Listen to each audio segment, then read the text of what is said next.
this is a conversation I think you guys are going to like. I think that it's one that's necessary, one that we really need to have a conversation about.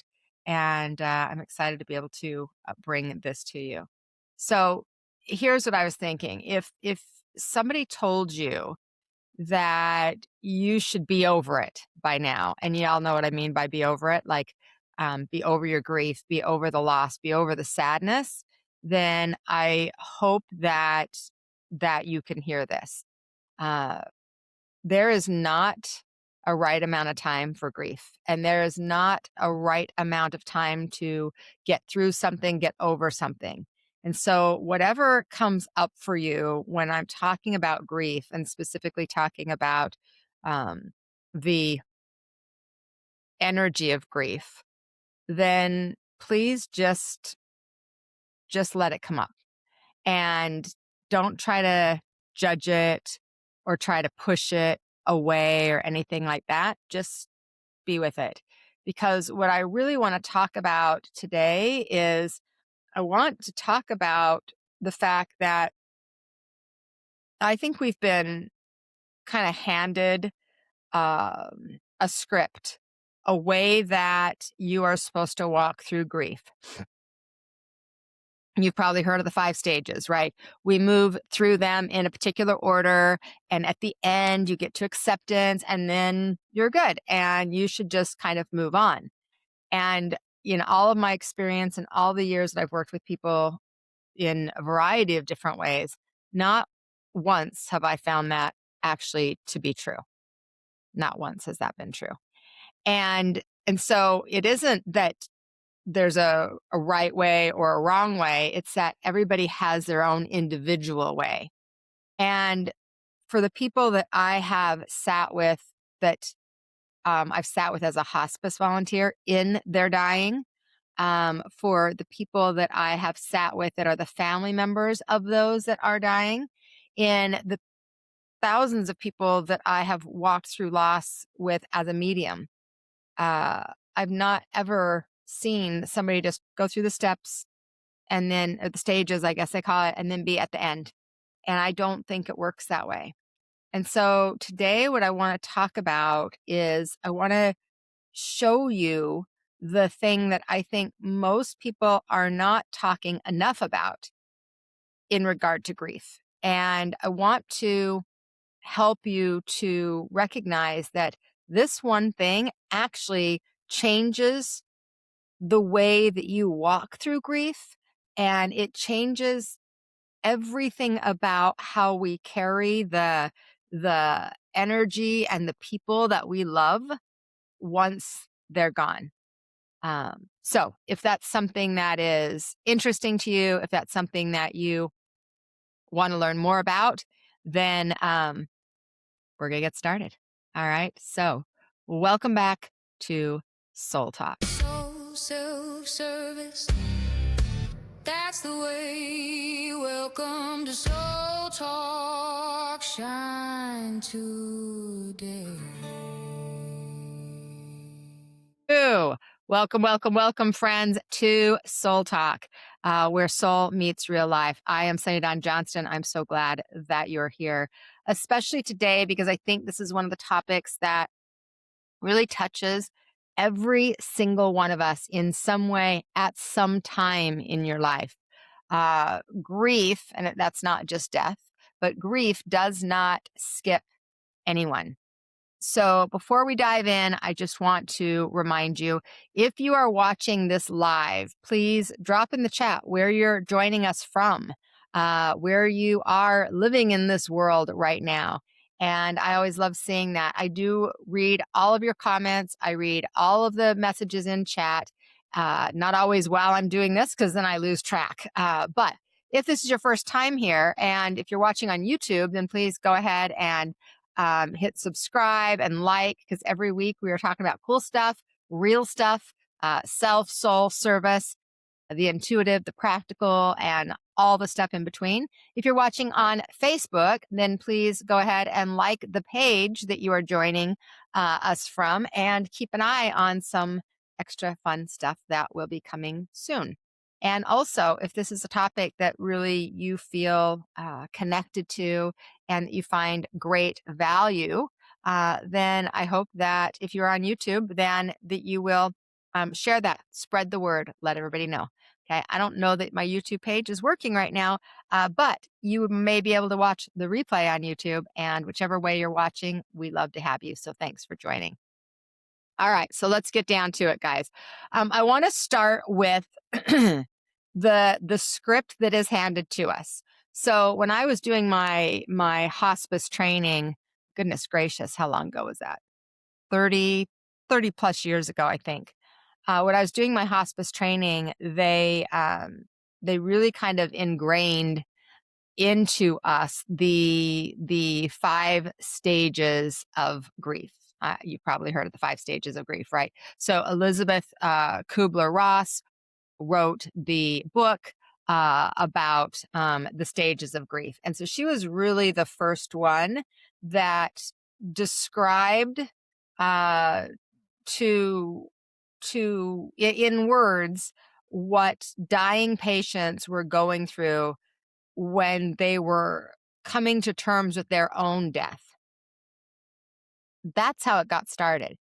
And then what happened is it kind of got translated into a model that was to describe the grief that we walk through when we lose someone. It kind of just got borrowed, I guess. And I don't know if that was intentional or not.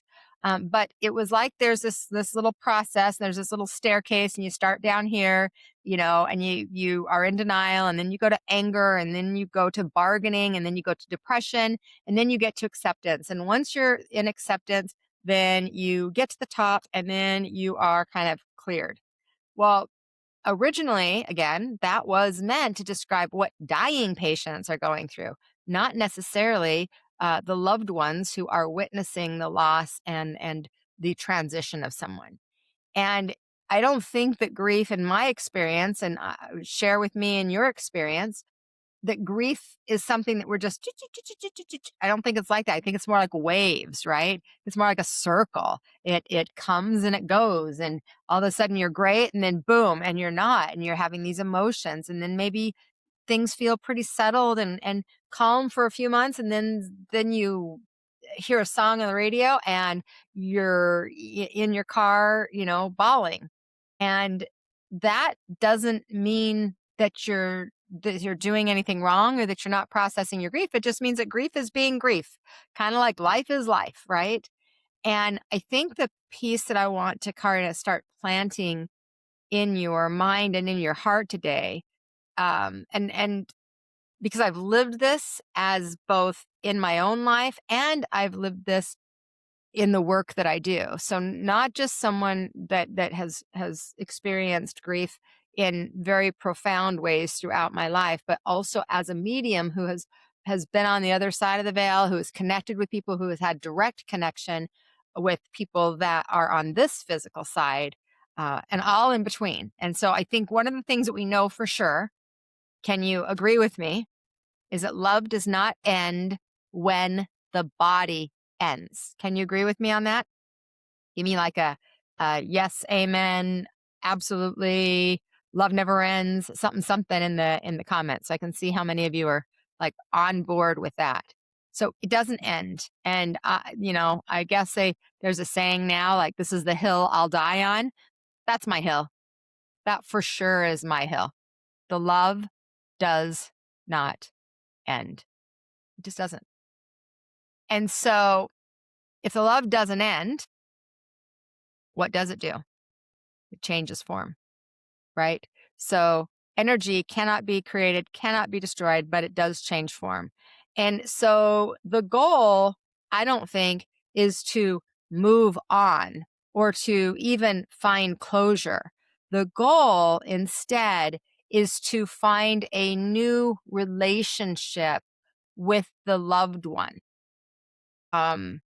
So when you do that, you still have a togetherness. It just looks different. So grief, and I've talked a lot about grief lately. I've been on many, many conversations of grief and death lately. Grief is real, and it really, I think, deserves to be felt um, completely and totally.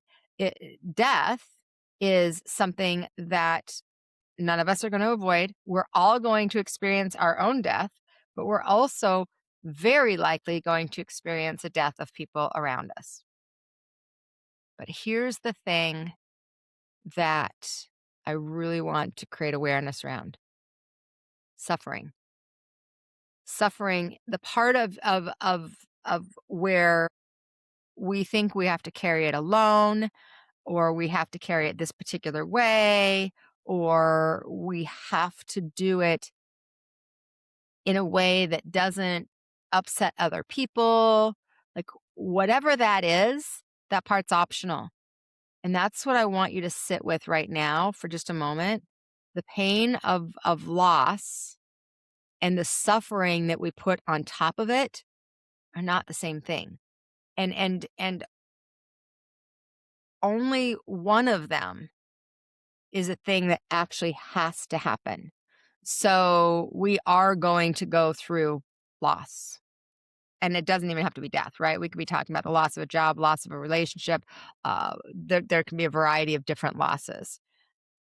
But when we think about grief from an energetic place, okay, so think about that for a minute, because this is a part that people don't talk about enough. Energy doesn't disappear. It goes somewhere. And this isn't just some woo-woo idea. This isn't like a metaphysical idea that's just kind of crazy. That's actually like physics, right? So energy changes form. It does not stop existing.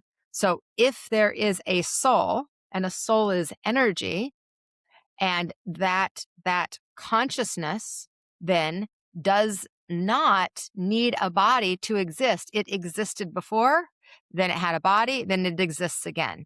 So when somebody that you love dies, what actually dies is the physical form. And that energy, the essence, the soul, the part of them that is really them, that's a part you love, that continues on, that carries on. It just continues in a way that you can't touch with your physical hands, you can't hold any longer. And actually, if we think about this, grief is energy also, and it needs to move as well. So when we're just taught to be strong and hold it together and don't make people uncomfortable with your sadness, we're really being taught to trap that energy in the body instead of letting it move through, like in the waves. Grief that doesn't move becomes illness. Grief that does not move becomes disease, in my opinion. It becomes tension in the body. It becomes tightness in the throat. It becomes exhaustion. It becomes anxiety. It becomes something that the body holds on to. And oftentimes the reason that the body is holding on to it is because the mind has not allowed ourselves to feel the feelings, to feel the pain. I wonder how many of you relate to that. And so a lot of grief, where it settles, is literally in the heart center. Okay. First and foremost, the heart center, sometimes the throat. So the heart holds that love that now doesn't know where it's supposed to go. It isn't that there isn't a place for it to go, mind you, because there's just not a body. So there is still a place for that energy to go, but it doesn't know where to put it oftentimes.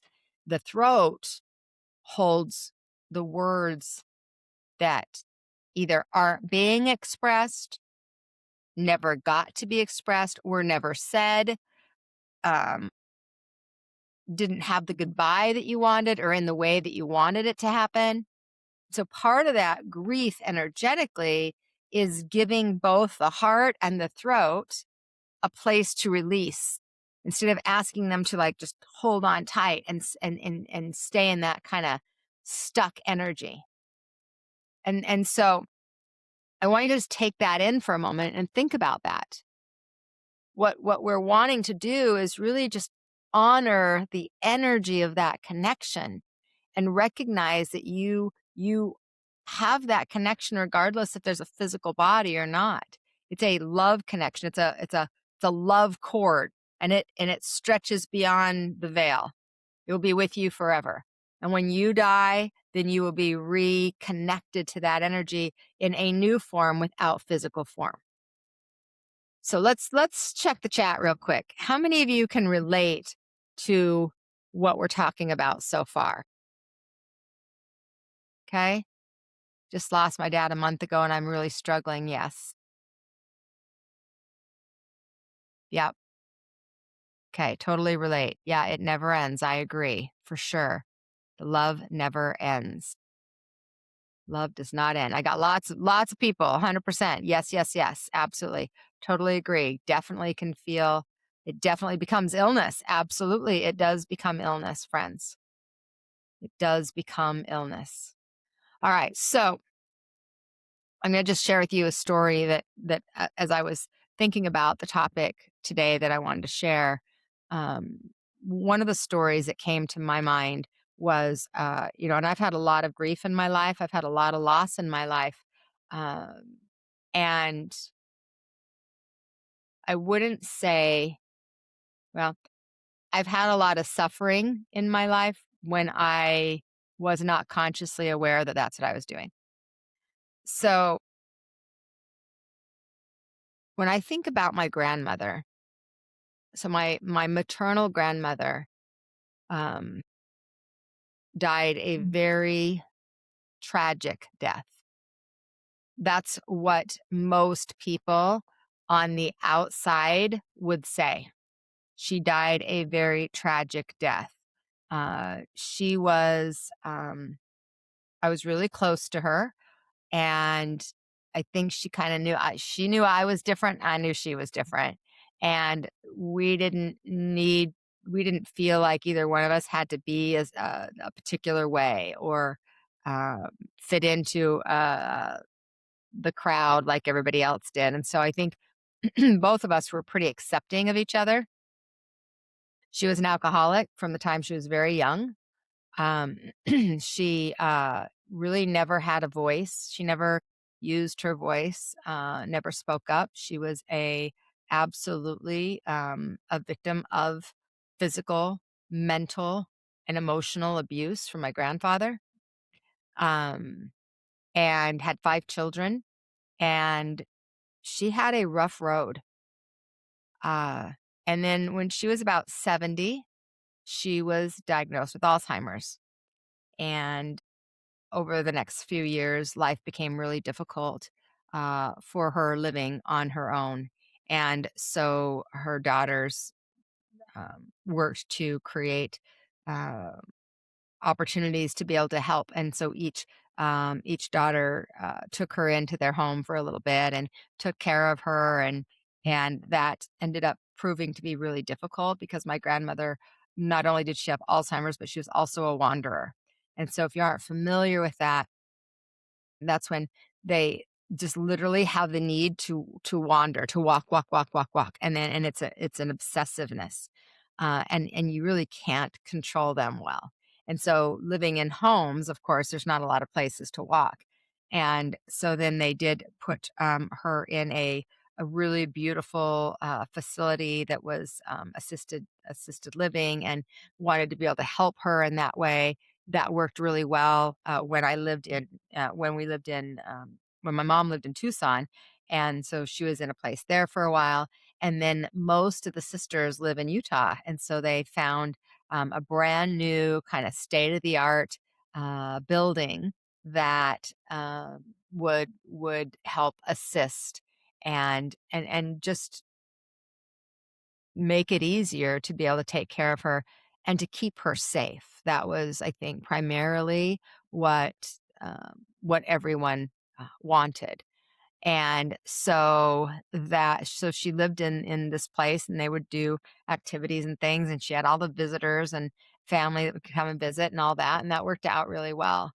Um, until it didn't. And so on New Year's Eve, uh, my grandmother saw an opportunity where it was the middle of the night, and somewhere in the middle of the night, she walked out of that care facility. She was in a pink silk nightgown. It was December 30th, and she had no shoes on in near Park City, Utah. So snow, ice, 0 degrees. And she walked for 3/4 of a mile and ended up collapsing on um, a porch of someone's home. And of course, the facility didn't discover that she had passed away or that she was missing until the morning when everybody got up. And at that point, when they discovered that she was missing, they let everybody know, and they did a search. And shortly thereafter, um, they at the same time that they were in the search, the man of the home came out to go to church and discovered her on his front porch, and she had died of hypothermia. And that is considered a tragic death. And what I want to say is that for the first couple of days, um, I'll just speak for myself. I was very angry. I was angry that she got out. I was angry that nobody was paying attention. I was angry that she wasn't taken care of, and after all of the things that the family had done to try to keep her safe, that it didn't work. And I was really angry that she died alone, especially as a hospice volunteer, specifically in the program that I was in, where we were at the bedside of veterans so that no one died alone. And she died alone. Well, physically alone. So for those first couple of days, uh, suffering, and I was traumatized, and I was angry, and all the emotions, right? As was, of course, all the family. And then you go into the guilt of, I should have, I could have, I didn't, I would have, all the things. Um, and that was really challenging. But then she came to me. I kept asking her to come to me, but it took a little bit of time for her to come to me for whatever reason. But she came to me, and she said, and I have it written down exactly how she said it, but this was the gist of it. She basically said, um, I never had a voice in my life. Never really used my voice. I've never spoke up. Um, and I um, want you to be my voice. I want you to speak up, and I want you to stand up. And she also kind of gave me a vision. And basically, what she showed me, and then the words that I'll put to it, are that she could have lived in that environment. She could have, as many people do, gone to bed one night and gone to sleep. And that would have been what a lot of people would say would be a beautiful death. That's what so many people want, right? Just go to sleep and wake up in the morning. Or she could have died with her family around her, and loving on her. But she chose a different route. And I'm using the word chose. Yes, I am using the word chose. She chose a different route.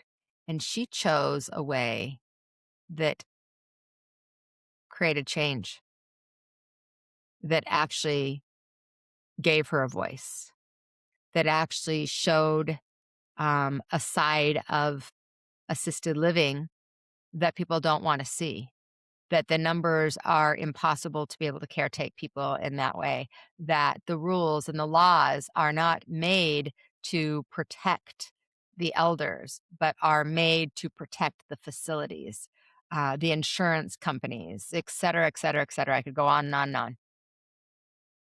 And so she asked me to be my voice, and she gave me this vision, and she allowed me to see that she actually decided to have a voice in her death. And although in a external focus, we would say this was a tragic death. I think now, of course, not those first couple of days, but I believe that it was an empowering death, that it was a death that made change. And that, those next that next months and years, we created change. We changed rules, we changed laws in Utah. We went to Washington, D.C. We spoke at Senate hearings on the Safe Return program for Alzheimer's patients. Her story and her life made a difference, not because of Alzheimer's, but because of the way she actually died. And that was empowering, and probably knowing the background and experience of her life, probably one of the only times that she ever felt that, and she felt that in her transition. I'm sharing that with you because we can see things through whatever lenses we choose to see things through. When I was angry and I was frustrated and I was sad and I was devastated and all those things, I saw it through one lens. Once she shared with me and she expressed to me and she showed me, I saw it through another lens. And I saw it as a beautifully empowering way to leave and to make change. And how many lives did that impact? How many people did it save?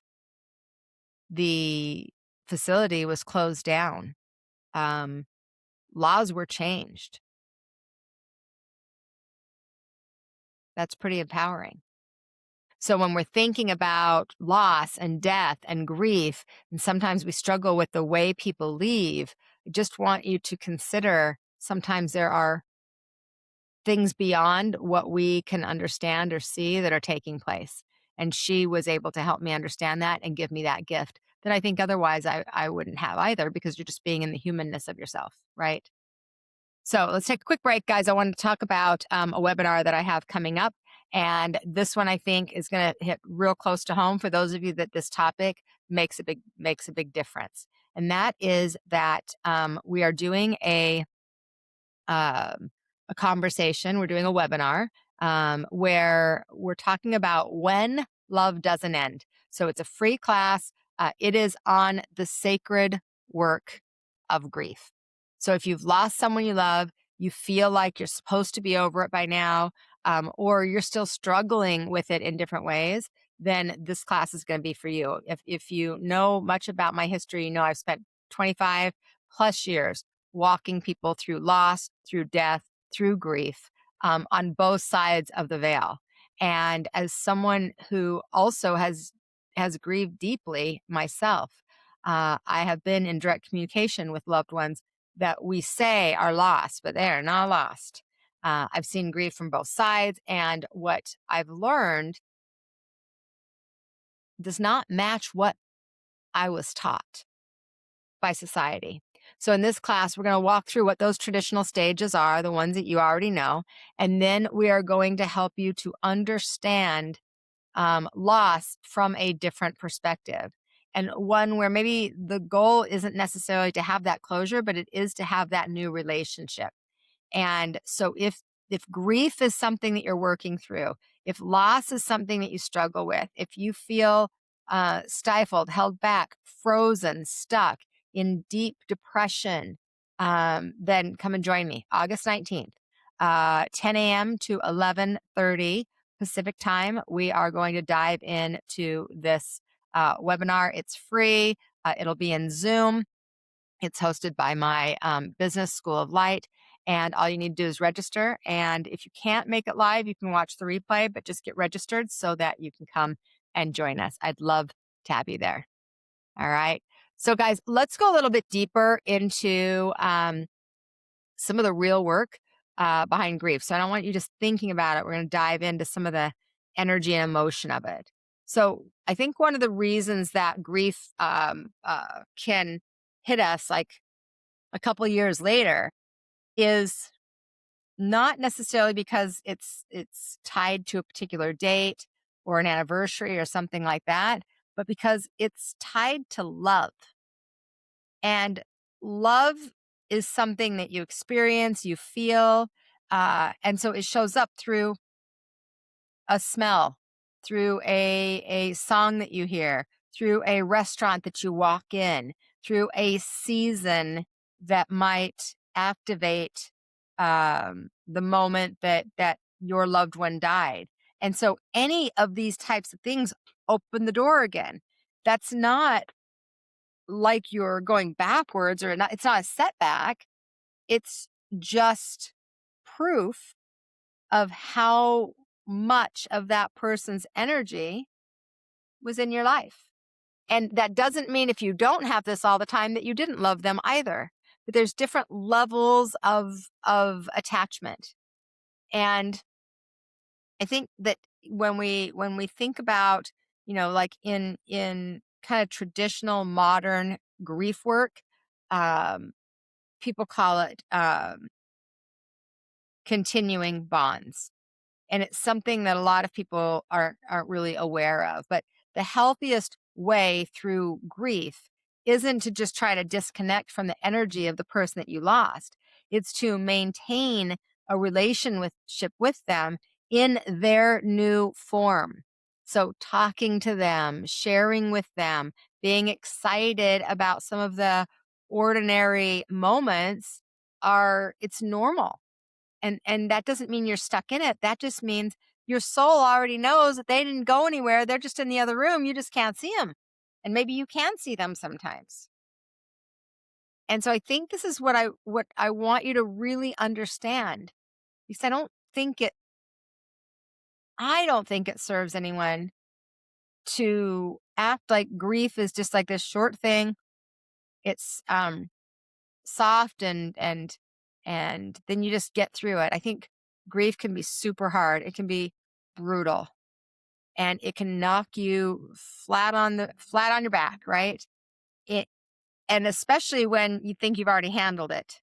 But what I've come to believe after sitting with so many, like thousands of people, is that the energy of grief, I don't want to sit in right or wrong of it, but I do think it's a choice to stay in the grief. So we can feel it, we can experience it, we can recognize it, we can know it, and layers of grief may happen throughout your entire life. And we want to just come to peace with the fact that that is the case. We don't have to believe that we have to get to an end. But what I do want you to recognize is that you don't have to continue to suffer in order to prove your love for that person. Because the love itself is not the problem. It's the way that we were trained to express it or not express it. And I think that grief is something that we all walk in different ways. Now, when we think about, some of you, this might be a new term, some of you, you're comfortable with it, the veil. And so the veil is where we kind of start talking about more of the spiritual aspect. So the idea that the veil, the space between this physical world and the spirit world is like this hard, solid line, like this thickness, and that the veil um, uh, is kind of always there. But I think that the veil actually thins, and I think that grief is one of the biggest emotions that we have. Actually starts to thin the veil, so we feel closer to them once we express that emotion. Now, if we hold that emotion, if we keep that emotion stuck, it creates more space. It's more difficult to connect because there's more space between us and our spirit and their spirit. But when we actually feel our feelings, when we let that energy move through us, when we experience our rawness, and we show up the next morning, then the density, the thickness of that space between, the veil between, gets thinner, and it gets easier to connect and easier to feel and easier to have that presence. And then we'll ebb and flow. We'll have a birthday or a memory or something, and we may hold that grief a little bit, and then when we feel it, it creates space. So in sometimes in kind of an odd way, our grief actually helps us to open the door to greater connection if we feel the grief. It's if you keep pushing it down, if you keep it stuck, if you ignore it, if you deny it, that makes the space thicker, and then it's harder to connect, to feel your loved ones. Now, one of the great ways to connect, and one of the most common ways to connect, especially initially with your loved ones in spirit, is through dreams. Dreams are one of the ways that we experience them, but we're trained to just call them dreams. And what I want you to recognize is there's a difference between a typical traditional dream and a visitation. So a visitation feels different in the body, and you have a different experience when you awaken. It's more vivid, it's real, it's tangible. It feels like you literally could feel them. Most of the time, your loved one comes to you in the healthiest state that they felt like, that they felt the healthiest, their wholeness. They come, oftentimes it's younger, in more peace than what you would remember. And when you wake up from those, you just have this knowing, like, it was a visit. You know, it wasn't just your subconscious mind processing through things. It was a connection. It was contact. And there are other big signs that, you know, show you that your loved ones are around. And we can talk about those all day long. And I've talked about those on lots of other YouTubes. And so you can go check those out on my other podcasts as well. Um, Different signs, right? A specific kind of bird that shows up, and it's consistent. You know, some people it's a red cardinal, some people it's a hawk, some people it's an eagle. Very rarely is it a pigeon, but could be, right? A song on the radio that you hear that just activates you. Coins. I find coins almost every single day that I walk outside, almost without exception. Actually, yesterday, I found an old coin like I would find on the ground that had been run over a lot, but I found it on my stair. It was not there the day before, but it was for sure there last night. So, signs, signs, everywhere there's signs. Feathers, angel numbers, lights flickering, um, smells that you can't explain why you smell that certain thing in that certain space. This is not, because a lot of people want to think, oh, I just am imagining this. This is not your imagination. These are your loved ones coming to you, letting you know that they are with you, and they are communicating through energy. And what energy does is it shows up in a feeling that we can relate to. It shows up as a synchronicity. And that is, some people might call it a coincidence. No, it's absolutely intentional. It's actually too perfect to be a coincidence. Now, there's also an angel I want to introduce you to, that if you are walking through grief, if you're walking through loss and you could use some support, there's an angel that many people are not very familiar with, and that is Archangel Azrael. Azrael, Azrael. And Archangel Azrael is the angel of transition. He helps us to um, process or experience comfort through the grieving state. And also helps souls cross. And so you can invite him into your space. You can call on him directly. You don't need to have some formal kind of prayer, although you can if you like. There's no particular way. You can just simply say, Archangel Azrael, surround me and comfort me, to help me to release the pain, the sadness, the grief that I'm carrying.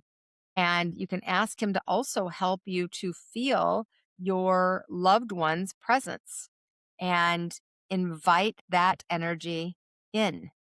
The calling in the angels for me has been life changing, a life altering experience from the time I was 13 years old. And I want to encourage you to create that space. So I'm curious, and I'd love to have you guys share this in the comments. How many of you call in the angels? How many of you actually ask for Archangel Azrael? Or maybe this is the first time you've heard of Archangel Azrael. I would love to hear that. Let me just look at some of these comments. So, for those of you that are watching the replay, I do this live every Tuesday at noon Pacific time. And so I always love to check out some of the comments. Yes. So we've got a lot of people that do feel that connection and already experiencing the energy of their loved ones in spirit. Yes, our deceased loved ones do not want us to suffer. They sure don't. They want us to love. They want us to live. Live. It's one of the biggest messages we get, friends. There's also something that comes up in most of the sessions that I work with people. So because I'm a medium, but I'm also more of a spiritual teacher, counselor, guide of sorts, I've worked with a lot of people through their grief. And I would say probably almost every session I've ever done, one thing that comes up is guilt. The things you wished you would have said, you didn't say, you should have said, the apology that didn't happen, whether it was on your end or their end, the last conversation that you wanted to have, but you didn't make it there in time, or you didn't dare have it. And what I've witnessed really over and over again, as I can kind of stand from a different perspective, you guys, the spirits that have crossed, it's almost like once they transition, they go through their life review where they see all the things, all the choices, all the perspectives, all the angles. That like transmutes the pain, the judgment, the one-upmanship, and what it activates is it activates the energy of compassion. It activates the energy of understanding beyond comprehension. And as humans, it's difficult to relate to that because it's hard to access that here when you have a physical body. But they see the full picture. They see your heart, they see your intention, not just your words, not just your actions. They recognize why you did what you did, even if they didn't agree with it. And the guilt that you are carrying, they've already released. You're the one that holds on to it. That's suffering. That is suffering. And I want you to think about that. So some of you that are in the comments right now and you're sharing, I'm still struggling with the loss of my dad and missing him so much. In order to experience the presence of their soul, you have to focus on their presence. If you focus on the absence, you experience more absence. And if you focus on the presence, you experience more presence. And so we want to start to relate to maybe looking at grief as like, I'm just going to say it this way, as an initiation into life.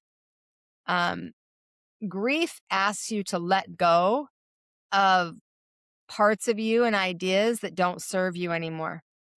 A version of you that used to exist, and it invites you to step into a new version and who you are right now. Um, Without that person might feel horrible and terrifying and scary and unrelatable, but spiritually, energetically, it's actually inviting you into stepping into the next iteration and frequency of yourself. So that would be letting go of the judgment and the criticism and the what ifs, could have, should haves, would haves, because it would be inviting you into who you are with them walking beside you, sight unseen. So you may not see them, but you know they're walking beside you. And you embracing that and stepping into that, because you can fight against it and you can push against it, but it is not going to change the outcome. And hear that for a minute. It doesn't change the outcome. It does not change the outcome. And so you just stay in that cycle. It doesn't help them and it doesn't help you.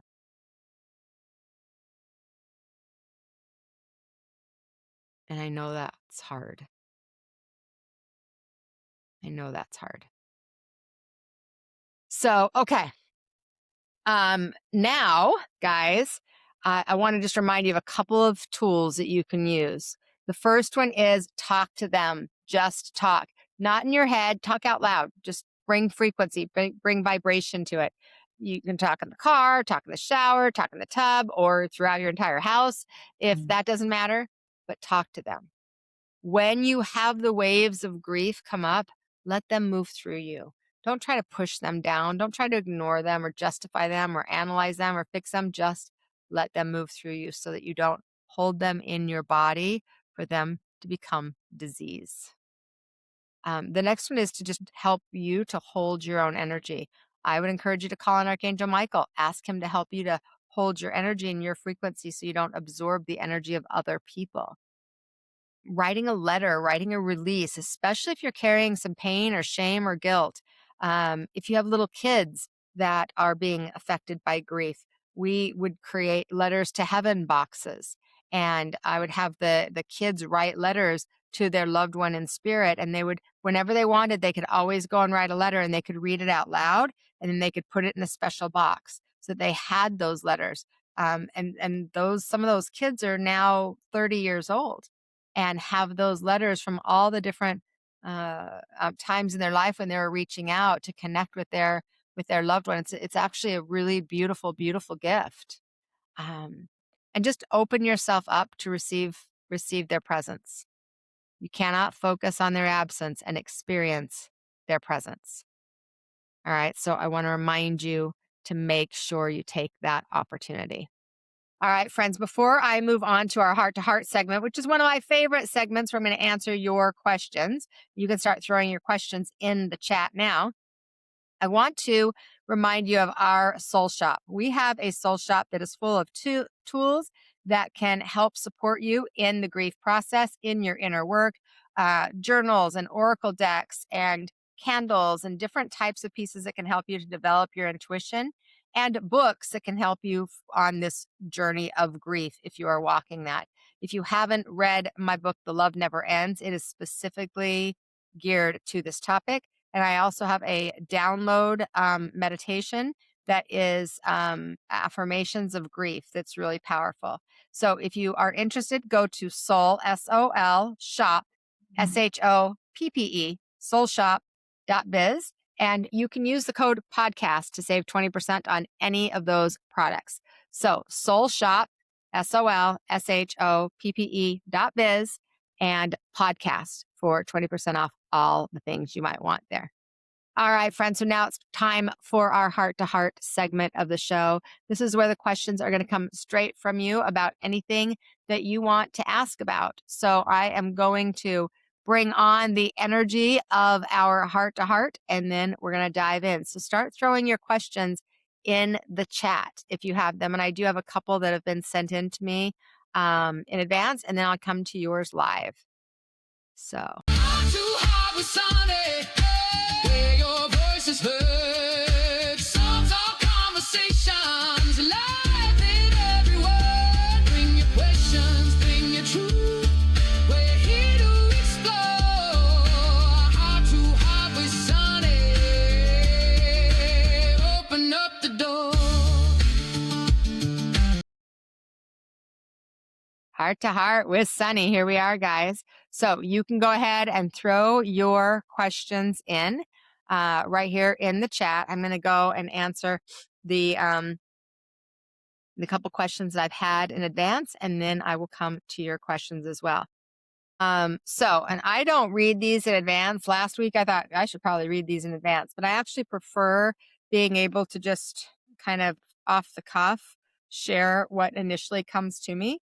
So that's how I like to do it. All right. What is the difference between honoring a relationship that has ended and still hurting because of it? What is the difference between honoring a relationship that ended and still hurting because of it? So I guess the first thing that I would say, I've walked this, I've actually lived this experience. I guess I would say the first thing I would tell you is that if you're still hurting because it ended, it's likely that you haven't processed the feelings and emotions. And it is a form of loss as well, right? But generally, when a relationship ends, it's because there were things that were out of alignment, and it had to be on both sides. It has to be on both sides. It's not usually that the one person's like, yes, this is a perfect relationship, and the other person's like, oh my God, I got to get out of this. There's generally some signs and some messages that have come through that maybe you haven't communicated, maybe you haven't expressed, maybe you haven't talked about, you don't know how to talk about, or you didn't know that they were as bad as they were on one side than the other side. And so I think that when you honor the relationship that ended, it's saying it served its purpose, and I'm grateful for it, even if it was painful. Still hurting because of it is giving your power to the loss instead of your power to the gift the relationship brought you. And for me, I like to get into the energy of appreciation of what life has brought me, not into the guilt or the shame or the frustration or the why did it end that way. Like, to me, that's a waste of energy. Life is lifing, and it happens the way it happens. And we do our best with what we have at the time we have it. And I do think people are doing their best, even though maybe their best doesn't seem best for you. And so it's really where we're putting our attention and how we are seeing, what lenses we're seeing through. Really great question. I hope that helps. Okay. I keep second guessing every decision I make in my business. How do I build more trust in myself as a leader? So a lot of times the reason we second guess our decisions is likely because we're taking in input from a whole bunch of other people. We're asking everybody else's advice and not really listening to your own advice. And that doesn't mean I don't think you should should seek information. I think you ought. I think it's good. I think it's healthy to seek information from other people, especially people that have been in the business that you want to be in, or that have been successful in businesses that you want to be in, or are moving in that direction.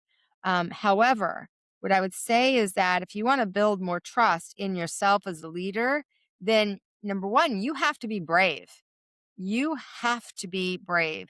You have to make decisions that feel in alignment with your truth, because that's how you're going to start trusting yourself more. If you're making decisions that are in alignment with somebody else's truth, but you're not sure, then you're not being a leader. They're being the leader. And if you really are wanting to stand up as a leader, then you need to have the confidence in yourself and your decisions, and also your ability to listen to when that changes, when it shifts, because it does shift. It actually is common for it to shift. And so trusting yourself is key, being open to input, and then paying attention to your own energy and your own vibration as you listen to that input will give you insight. But ultimately, I think it's having the courage to be the leader that you know you're meant to be. And just to be clear, that isn't always easy. So I appreciate the question. All right, let's see what questions you guys have. I am grieving the living. It has been about 9 years now, daughters and son. So that's really important to recognize. When you're grieving the living, you're losing your life force energy, and letting that move through you, my friend, could be really helpful. I have a big decision to make regarding my job. Do you have any guidance to help me? Well, ask specifically what your question is, hon. I have to make a big decision regarding my job. So you go ahead and spit it out. Like, what is it this or that? I got to leave or stay? Go ahead and ask your question with as much clarity as possible, my friend. Um, okay. Yeah, I feel the presence of my loved ones. Yes, I talk to my loved ones in spirit on the other side of the veil all the time. Beautiful. Which angel? It was Archangel Azrael. Archangel Azrael is the angel of transition and loss. And so we can call on Azrael. I've actually been talking to Azrael a lot the last few weeks because I have a friend that is walking the journey of these really hard conversations around death and loss and grief and hospice and uh, healing and all the things. And we've had some very deep, very difficult conversations about what that looks like. And I've asked Azrael to support her and to surround me and to support her family in making the decision that's for her highest and greatest good. And it's not always easy to do that. But what I feel like is it's such sacred ground to have these real and deep conversations. And they're ones that we should have more often, not less often. And so I would encourage all of you, if you are somebody taught to your parents or to your children around what you want in your journey home, then those conversations ought to be had. And if you haven't written down your desires, those ought to be written down. It saves people from the pain and the guilt and the struggle of having to make those decisions for you. And if you have the ability to, now I understand sometimes we get to a place there isn't that ability, but there's certainly, like today, right now, there could be for many of you. And I would encourage all of you to do that because um, it's a gift to have these conversations and it takes away so much of the guilt when a child has to make a decision for a parent and they're not sure what they want, and let's say they're non-communicative, then they carry that guilt for decades. I work with those people. And so to me, part of our gift and part of the responsibility can be to have a conversation and to communicate before that time comes. I hope some of you will take that in. All right, let's see. I have to make a big decision regarding my job. How is the best way to leave my job and at the right time?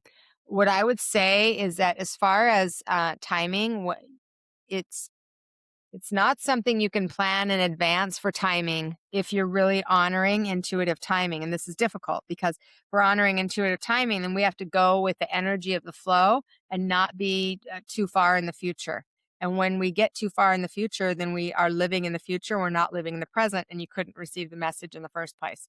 So the answer isn't simple because it's not just one answer. It's actually kind of this and that. It's stay in the present moment, being aware of how you feel in the present moment.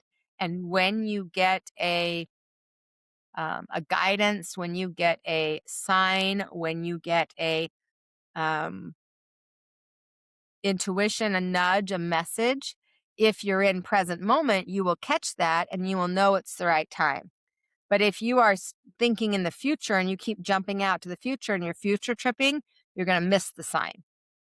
So that would be my recommendation, Sylvia. And I know that's not necessarily the easiest answer, but it absolutely is really important because we have a tendency to um, uh,